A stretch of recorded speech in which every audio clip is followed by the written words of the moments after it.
blank screen. I did my best work with a blank screen.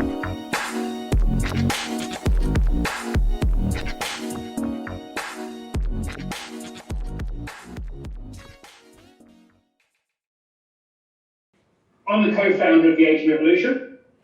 I started 5 years ago with my partner Leonie, and so we're actually trying to get everyone ready for the Aging Revolution. Like, we really call it the Aging Revolution because we think there needs to be systemic change. The world is growing older, we're all growing older. I did a talk at Woodford and someone shouted out, "You're not old enough to be aging." I'm actually 43, but I had to ask them what they actually meant, how to think about what that actually means. And the whole world is growing older, and there's going to be change of systems that come along with it. We really focus on the social issues related to aging, and what we try and specialise in is connecting the human narrative to technical solutions. So rather than building and making things for people, we work with people to build it with them, so we know it's going to work. So that's kind of what we're going to focus on today. So as an organisation, what we try and do, we do two things. We do consulting services. So we designed the age-friendly toolkit for the Queensland Government. So some of the clients we work for are here. What we found is ageing and ageism is quite intersectional. It's really hard to talk about ageism without talking about the gender divide, especially in the financial area.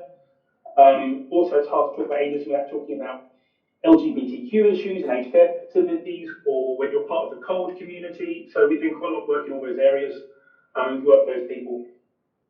So through the next projects and things we're working on, if you can have in your mind those 5 things and see which ones apply, which ones you could do, that'd be really, really handy. But we really believe in person-centered design and the whole co-design methodology. I'll put the person you're working on behalf of at the centre of the process. And that's what we do. We really believe that co-design builds the empathy as well, and you're going to get a lot better solutions and products. So if you're designing products and solutions for an older population, involve them in the process. It's basically a process of, rather than assuming a solution, working on it, and then testing it, involve people from the very beginning and do it quickly. So you empathise with the people, you define what it is you're doing, you create lots and lots of ideas, and then narrow down the ideas and prototype and test. The digital divide is huge, and it's COVID-19's just amplified it. So for older people who are in aged care or in their own home, how can we get them access to digital devices? How can you train them? How can you get them to be included? And how can they use that to connect and be less socially isolated and address some of the issues that Jane spoke about? And through that, we've now prototyped a number of devices. So we now know, what kind of platform people use, what devices work best.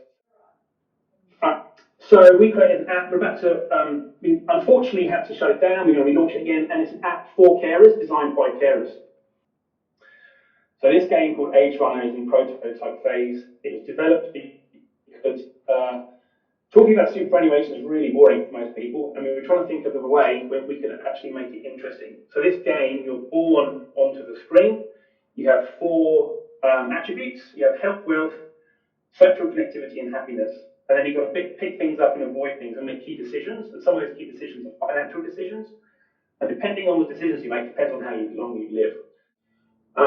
Another thing we're doing more of, and I'm sorry I can't be there because I could bring them along. So these things is virtual reality.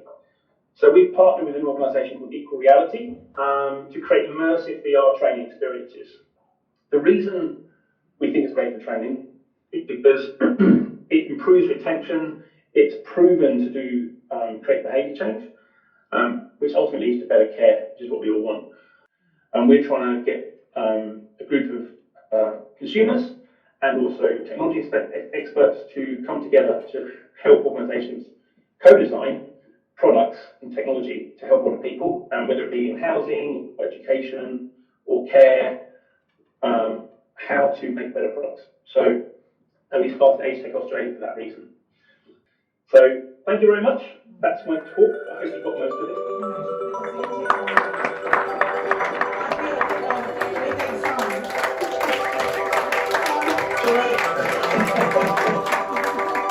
And Jane, of course.